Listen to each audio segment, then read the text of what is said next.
السلام علیکم۔ کے نالج پر خوش آمدید۔ تمام ویڈیو اپڈیٹس کے لیے ہمارے چینل کو سبسکرائب کریں اور ویڈیو پسند آئے تو لائک بھی کریں۔ دوستوں، آج ہم ایسی حرام چیزوں کے بارے میں بات کرنے جا رہے ہیں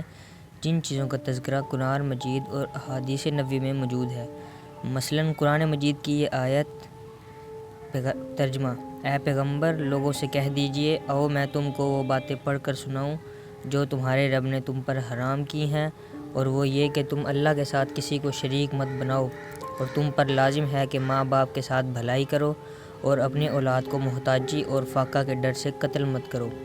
اسی طرح احادیث نبوی میں یہ بھی بہت سی حرام چیزوں کا بیان آیا گیا ہے۔ مثلاً نبی کریم صلی اللہ علیہ وآلہ وسلم کا فرمان ہے کہ اللہ تعالیٰ نے شراب، مردار، سور اور بتوں کی خرید و فروخت کو حرام قرار دیا ہے، اور رسول صلی اللہ علیہ وآلہ وسلم کا ارشاد گرامی ہے کہ اللہ تعالیٰ جب کسی چیز کو حرام قرار دے دیتے ہیں تو اس کی قیمت خرید و فروخت کو بھی حرام قرار دیتے ہیں۔ قرآن و سنت کی بعض واضح عبارات میں بعض مخصوص قسموں سے متعلقہ حرام چیزوں کو بیان کیا گیا ہے۔ مثلاً کھانے پینے سے متعلقہ حرام چیزوں کا ذکر کرتے ہوئے اللہ تعالیٰ نے فرمایا: تم پر حرام قرار دیا گیا ہے مردار، جو مچھلی وغیرہ کے علاوہ بغیر ذبح کیے اپنی موت آپ مر جائے، اور خون بہتا ہوا، اور سور کا گوشت، اور وہ جانور جس پر اللہ کے سوا کسی اور کا نام لیا گیا ہو، اور جو جانور گلا گھٹ کر مر جائے، اور جو لاٹھی مار مار کر قتل کیا گیا ہو، اور جو اونچی جگہ سے گر کر مر جائے، اور جو ٹکر لگ کر مر جائے۔ مثلاً دو جانور آپس میں لڑ پڑیں اور سینگ مار مار کر ایک جانور دوسرے کو مار ڈالے، اور جس کو کسی درندے نے پھاڑ کھایا ہو۔ ہاں، البتہ اگر تم مذکورہ قسموں کے جانوروں کو مرنے سے پہلے ذبح کر لو تب تمہارے لیے حلال ہیں۔ اور جو جانور آستانوں پر ذبح کیے جائیں، وہ بت، مزار، دربار، درگاہ یا آستانے جن پر لے جا کر جانور ذبح کیے جاتے تھے، اور یہ خالص شرک اور خالص نجس ہیں، وہ جو ذبح کے بعد بھی ناپاک رہتے ہیں۔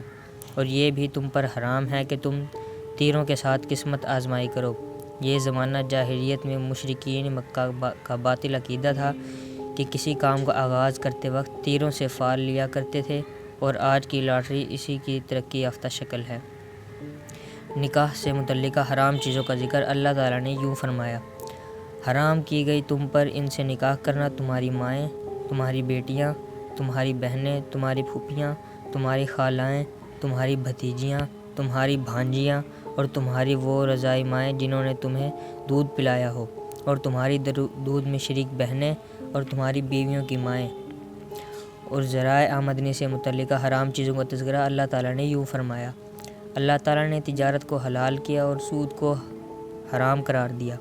اللہ تعالیٰ جو اپنے بندوں پر انتہائی مہربان ہے، اس نے ہمارے لیے اس قدر زیادہ پاکیزہ چیزیں حلال کی ہیں کہ وہ اپنی کثرت سے اور تنوع کے لحاظ سے بے شمار ہیں۔ اسی لیے اللہ تعالیٰ نے حلال چیزوں کی لمبی چوڑی تفصیل بیان نہیں کی، کیونکہ وہ اس قدر زیادہ ہیں کہ شمار سے باہر ہیں، جبکہ حرام چیزوں کی تفصیل بیان کی ہے کیونکہ وہ چند گنی چنی ہیں، تاکہ ہم ان کو جان کر ان سے دور رہیں۔ ارشاد ربانی ہے: اور اللہ نے جو چیزیں تم پر حرام کی ان کی تفصیل تمہیں بتا دی۔ ہاں، ان حرام چیزوں میں سے بھی جن کے کھانے پر تم سخت مجبور ہو جاؤ تو وہ حلال ہیں، یعنی مجبوری کی حالت میں جان بچانے کے لیے بقدر ضرورت حرام کھانا بھی جائز ہے۔ رہا حلال چیزوں کا ذکر، تو اللہ تعالیٰ نے مجمل طور پر پاکیزہ چیزوں کا جائز کیا، لیکن ان کی تفصیل بیان نہیں کی۔ چنانچہ ارشاد فرمایا: اے لوگوں، زمین میں موجود جتنی بھی حلال اور پاکیزہ چیزیں ہیں انہیں کھاؤ۔ اور یہ اللہ تعالیٰ کا کس قدر رحمت بھرا فیصلہ ہے کہ اس نے تمام چیزوں میں اباحت اور حلت کو اصل قرار دیا کہ جب تک کسی چیز کے حرام ہونے کی دلیل معلوم نہ ہو جائے وہ حلال ہے، وہ حلال شمار ہوگی۔ یہ اللہ تعالیٰ کے اپنے بندوں پر عظیم مہربانی اور فراخ دلی کا کھلا ثبوت ہے، لہٰذا ہم پر اس عظیم نعمت الہیہ کا شکر اور اطاعت واجب ہے۔ اور قابل تعجب بات یہ ہے کہ بعض کمزور ایمان لوگ دینی علم سے ناواقفیت کی بنا پر جب حرام چیزوں کی تفصیل اور اعداد و شمار سنتے ہیں تو شرعی محرمات کے متعلق دل ہی دل میں بڑی تنگی محسوس کرتے ہیں۔ کیا ایسے لوگ یہی چاہتے ہیں کہ ان کے سامنے حلال چیزوں کی تمام اضعاف ایک ایک کر کے شمار کی جائیں، یا پاکیزہ چیزوں کی پوری تفصیل لسٹ ان کے سامنے رکھی جائے؟ تب ہی وہ تسلیم کریں گے کہ دین واقعی آسان ہے اور ان کی زندگی کو تلخ نہیں بناتا۔ کیا ایسے لوگوں کا یہ مطالبہ ہے کہ انہیں پوری تفصیل کے ساتھ ایک ایک کر کے بتایا جائے کہ اونٹ، گائیں، بکری، خرگوش، ہرن، پہاڑی بکرا، مرغی، کبوتر، بطخ، مرغابی، شتر مرغ کے ذبح کیے ہوئے گوشت حلال ہیں، نیز ٹڈی اور مچھلی کا مردار بھی حلال ہے، اور یہ کہ ہر قسم کی سبزیاں، ترکیار، ساگ، تمام قسم کے دانے، گندم، مکئی وغیرہ اور تمام قسم کے مفید پھل فروٹ حلال ہیں، اور یہ کہ اچار، چٹنی، تمام قسم کے مسالہ جات یعنی نمک، مرچ، ہلدی، زیرہ، لونگ وغیرہ حلال ہیں، اور یہ کہ پانی، دودھ، شہد، تیل، سرکہ حلال ہیں، اور یہ کہ لکڑی، لوہا، ریت، مٹی، کنکریاں، پلاسٹک، شیشہ، ربڑ کا استعمال جائز ہے، اور یہ کہ چوپایوں، گاڑیوں، ریل کاروں، بحری جہازوں، ہوائی جہازوں پر سوار ہونا جائز ہے، اور یہ کہ ڈاکٹری، انجینئرنگ، حساب، پرنٹنگ، بلڈنگ بنانے، بارش، ہوا، موسم اور دیگر فلکیاتی اشیاء کا مراقبہ کرنے والے آلات، نیز پانی، پٹرول، دھات کا اکتشاف کرنے اور انہیں صاف کرنے والے آلات اور کمپیوٹر سے متعلق آلات کو استعمال کرنا بھی جائز ہے۔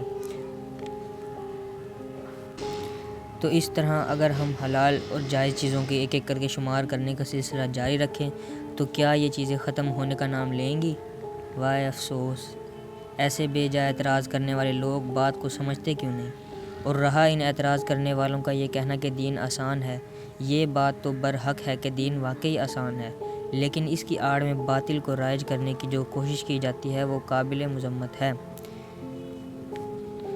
دین میں آسانی کا مفہوم لوگوں کی نفسانی خواہشات اور عقلی آراء و قیاسات پر منحصر نہیں کہ لوگ جسے چاہے اپنی مرضی سے آسان قرار دے دیں، بلکہ شرعی دلائل کی بنیاد پر ہے۔ شرعی رخصتوں پر عمل کرنے کے لیے یہ دلیل دینا کہ دین میں آسانی ہے اور حرام کاموں کا ارتکاب کرنے کے لیے بھی اسی آسانی کو بنیاد بنانا، ان دونوں باتوں میں بہت بڑا فرق ہے۔ یعنی یہ جملہ کہ دین میں تنگ نظری نہیں، یہ بات بجا اور برحق ہے، البتہ بعض لوگ اسی جملے کو غلط دلیل کے طور پر بھی پیش کرنے کی کوشش کرتے ہیں۔ جو لوگ محرمات کا ارتکاب کرنے کے لیے اس جملے کی دلیل بناتے ہیں وہ غلطی پر ہیں، اور جو شرعی رخصتوں مثلاً دوران سفر نمازوں کا جمع اور قصر کر کے پڑھنا،